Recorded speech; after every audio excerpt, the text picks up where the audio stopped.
అదే RTV app వార్తల్ని క్షణాల్లో చదివే అవకాశం ఉంటుంది. ఒక న్యూస్ పేపర్, ఒక టెలివిజన్ ఛానల్ మీ చేతుల్లో ఎప్పుడూ ఉంటాయి. గ్రామ పంచాయతీ కార్మికులని అయితే 50 ఎకరాల జీవానికి సవరించాలని డిమాండ్ చేస్తూ వాళ్ళు ఈరోజు మహబూబ్ నగర్ పట్టణంలోని కూడా నిరసన కార్యక్రమం చేపట్టడం జరిగింది. ప్రస్తుతం మన దగ్గర గ్రామ పంచాయతీ కార్మికులకు సంబంధించిన సంఘ నాయకులను వారిని అడిగే ప్రయత్నం చేద్దాం. అసలు ఇలా డిమాండ్ ఏంది, వీళ్ళకి ఏం కావాలన్న అంశాలపైన వాళ్ళు అడిగే ప్రయత్నం చేద్దాం. అలా చెప్పండి అన్న, ఏంది డిమాండ్ ఏంది అసలు? ప్రధానంగా రాష్ట్ర గవర్నమెంట్ రాకముందు, ఈ గవర్నమెంట్ రాకముందు మేము 34 రోజులు సమ్మె చేయడం జరిగింది. అయితే ఆ సమ్మెలో ఇప్పుడున్న ప్రభుత్వం అప్పుడు కాంగ్రెస్ పార్టీగా మా శిబిరాలకు వచ్చి మీ కనీస వేతనం 26,000 జీతం ఖచ్చితంగా ఇప్పిస్తామని, పిఎఫ్ ఈఎస్ఏ అమలు చేస్తామని, ఎస్క్రేసే ఇప్పిస్తామని, మీకు పని భద్రత కల్పిస్తామని, అదేవిధంగా 2022 జనాభా ప్రాతిపదికన మీకు కొత్త సిబ్బందిని చేరుస్తామని ఇవల్ల చాలా వాగ్దానాలు చేసిండ్రు. ఇప్పుడున్న ప్రస్తుతం పంచాయతీరాజ్ శాఖ మంత్రి సీతక్క గారు కూడా మా శిబిరాలకు వచ్చి ఖచ్చితంగా మీ డిమాండ్లు అమలు చేస్తామని ఆ రోజు హామీ ఇచ్చి అధికారానికి వచ్చిండ్రు. అధికారానికి వచ్చి కూడా వీరికి 16-17 నెలలు కావస్తుంది. అయినా కూడా గ్రామ పంచాయతీ కార్మికుల పట్ల నిమ్మకు నీరెత్తినట్టుగా వ్యవహారం చేస్తూ ఉన్నారు. నిజానికి వీళ్ళు అధికారం రాకముందు ఒక మాట, అధికారం వచ్చిన తర్వాత ఒక మాట. అంటే ఓడెక్కినాక ఓడమల్లన్న, ఓడ దిగినాక బోడిమల్ల అన్నట్ల ఈ పద్ధతిలో ఈరోజు గవర్నమెంట్ కొనసాగుతుంది. అధికారం రాకముందు అనేకమైన మాటలు చెప్పిండు మనకు ఈ రేవంత్ రెడ్డి గారు.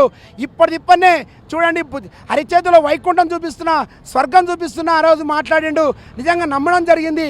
కానీ ఈరోజు గ్రామ పంచాయతీ కార్మికులు చనిపోతే వాళ్ళ ఖననం ఖర్చులకు కూడా సక్రమంగా డబ్బులు ఇవ్వట్లేదు. ప్రమాదవశాత్తు చనిపోతే 5 నుంచి 10 లక్షలు ఇవ్వాలని డిమాండ్ ఉంటే ఈరోజు ఒక్క రూపాయి ఇచ్చింది లేదు. ఇన్సూరెన్స్ అమలు కావట్లేదు. కాబట్టి ఈ ప్రభుత్వం చాలా మొండిగా ఉంది. నిజానికి గత ప్రభుత్వం ఉండి అనుకుంటే అంతకంటే ఎక్కువ మొండిగా ఈ ప్రభుత్వం తయారైంది. కాబట్టి ప్రజలు ఆగ్రహంతో ఉన్నారు. గ్రామ పంచాయతీ కార్మికులు నెలల తరబడి పెండింగ్ జీతాలుంటే మొన్న ధర్నా చేసిన తర్వాత 130 కోట్లు విడుదల చేసి 2 నెలల మాత్రం జీతం ఇవ్వడం జరిగింది. అంటే ఈరోజు గవర్నమెంట్ కొట్లాడితే తప్ప జీతం ఇచ్చే పరిస్థితి లేదు. కాబట్టి రాష్ట్ర ప్రభుత్వం నిజానికి ప్రజల ప్రభుత్వమా, మళ్ళీ తెలంగాణ దేశంలో నెంబర్ 1 అని ఈరోజు చెప్పుకుంటున్నారు. అటువంటి నెంబర్ 1 దేశం అంటే జీతాలు ఇవ్వకుండా నెంబర్ 1 ఉంది, ఉద్యోగాలు ఇవ్వకుండా నెంబర్ 1 ఉంది, గిట్టుబాటు ధర ఇవ్వకుండా నెంబర్ 1 ఉంది, దీంట్లో నెంబర్ 1 ఉంది తప్ప నిజానికి ప్రజలకు కార్మికులకు మేలు చేసిన నెంబర్ 1 లేదనేది నేను ఈ సందర్భంగా గుర్తు చేస్తూ ఉన్నా. ఇప్పటికైనా రాష్ట్ర ప్రభుత్వం ఆలోచన చేసి ఇంకా నీవు 3.5 సంవత్సరాలు పరిపాలన ఉంటావు. గ్రామ పంచాయతీ కార్మికులు నీవు ఏదైతే హామీ ఇచ్చినావో, నీవు కురుమూర్తి దేవుని సాక్షిగా, యాదగిరి దేవుని సాక్షిగా కార్మిక వర్గానికి నువ్వు న్యాయం చేస్తానని ఆ రోజు వాగ్దానం చేసినావు. కానీ ఈరోజు దేవుళ్ళు ఎక్కడ పోయినరో, దయ్యాలు ఎక్కడ పోయినో తెలియదు. కానీ నీ యొక్క పరిపాలన మాత్రం, నీ అధికారాన్ని కాపాడుకోవడానికి మాత్రం ప్రయత్నం చేస్తున్నావు. నిజానికి అధికారం కాపాడాలనుకుంటే ఈ కార్మికులకు న్యాయం చేయి. ఆ కార్మికులు రేపు వచ్చేటప్పుడు నీకు న్యాయం చేస్తారు. మాకు న్యాయం చేయకుండా మేము న్యాయం చేయలేము నీకు. కాబట్టి ఆలోచించుకో బిడ్డ. ఖచ్చితంగా గ్రామ పంచాయతీ కార్మికుల జీతం 26,000 ఇవ్వాలని, ఎస్క్రేసియా 10 లక్షలు ఇవ్వాలని, ఈఎస్ఐపిఎఫ్ అమలు చేయాలని, అదేవిధంగా పని భద్రత కల్పించాలని, ఈరోజు 500 మందికి ఒక గ్రామ పంచాయతీ కార్మికులు పెట్టిండ్రు. జనాభా ప్రాతిపదికన పెంచాలని, అదేవిధంగా గ్రామ పంచాయతీ సెక్రటరీలు, పంచాయతీ కార్యదర్శులు చాలా ఇబ్బందులకు గురి చేస్తూ ఉన్నారు. నోటికి వచ్చినట్టు మాట్లాడుతూ ఉన్నారు. వాళ్ళు ఎట్టి బానిసల కంటే, అంటే వెనకటికి బ్రిటిష్ కాలంలో ఏ విధంగా చేసినామో ఈరోజు కూడా సేమ్ అదే విధంగా ఈరోజు ఈ గ్రామ పంచాయతీ సెక్రటరీలు వాడుకుంటున్నారు. కాబట్టి వీళ్ళ నుంచి వచ్చిన మానసిక వేదనకు వ్యతిరేకంగా కూడా ఈరోజు మేము మాట్లాడుతున్నాం. దీని మీద పరిశీలన చేయాలి రాష్ట్ర గవర్నమెంట్.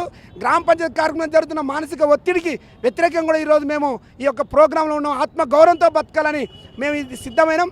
కాబట్టి మాకు ఆత్మగౌరవం ఇవ్వాలి, మాకు వేతనాలు పెంచాలని చెప్పి ఈ సందర్భంగా రాష్ట్ర కమిటీ టోకన్ సమ్మె పిలిపించింది. అందులో భాగంగా ఈరోజు తెలంగాణ చౌరస్తాలో మేము ఈ ధర్నాను, టోకన్ సమ్మెలో పాల్గొంటున్నాం. 50 ఎకరాల జీవోని ఎందుకు సవరించాలి? అందులో మీ గ్రామ పంచాయతీ కార్మికులకు ఎన్ని నెలల జీతం పెండింగ్లో ఉంది?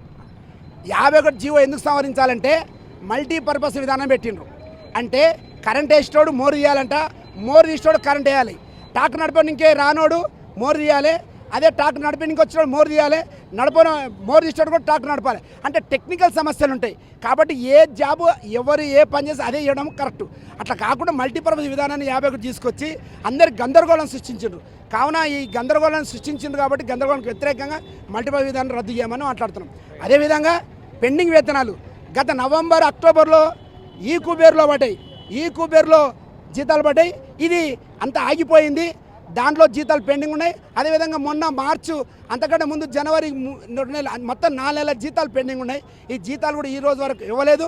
ఇంకోటి రేవంత్ రెడ్డి గారు జనవరి 1 నుంచి జీతాలు ఇస్తామని చెప్పిండు. డైరెక్ట్గా బ్యాంక్ అకౌంట్లో ఇస్తాను. ఈరోజు వరకు మోక్షం లేదు. నిన్న పేపర్లో ఇచ్చిండు మే 1 నుంచి వేస్తామని మాట్లాడుతూ ఉన్నాడు. అది ఎంతవరకు నిజమో ఎంతవరకు అబద్ధమో తెలియదు. కాబట్టి వేస్తామని చెప్పిండ్రు. ఇది ఈరోజు ఏదైతే మహబూబ్ నగర్ జిల్లాలో ఉన్నటువంటి గ్రామ పంచాయతీ కార్మికుల ఏదైతే సమస్యలు పరిష్కరించాలో మెయిన్గా కావాల్సిన వారికి కనీస వేతనంకి 26,000 రూపాయలు ఇవ్వాలని రాష్ట్ర ప్రభుత్వాన్ని వాళ్ళు డిమాండ్ చేసిన పరిస్థితి. ఏదైతే గ్రామ పంచాయతీ కార్మికులు పనిచేసినటువంటి వారి సమస్యలు కూడా వెంటనే పరిష్కరించాలి. అలాగే 50 ఎకరాల జీవోని కూడా సవరించాలి. అలాగే గ్రామ పంచాయతీ కార్మికులకు సమస్యలు ఏవైతే కనీసం 26,000 రూపాయల వేతనం ఇవ్వాలని చెప్పి వారు డిమాండ్ చేసి పెండింగ్లో ఉన్న ఏదైతే 4 నెలల జీతాలు ఉన్నాయో వారు వెంటనే విడుదల చేయాలని రాష్ట్ర ప్రభుత్వాన్ని వారిని డిమాండ్ చేసిన పరిస్థితి కనిపిస్తుంది. వీడియో జర్నలిస్ట్ నర్సింగ్ రెడ్డితో రామకొండ, ఆర్టీ, మహబూబ్ నగర్. మరిన్ని వీడియోస్ కోసం ఛానల్ ని సబ్స్క్రైబ్ చేయండి. లేటెస్ట్ అప్డేట్స్ కోసం వాట్సాప్ ఛానల్ ని ఫాలో అవ్వండి. ఆ లింక్ డిస్క్రిప్షన్ లో ఉంది.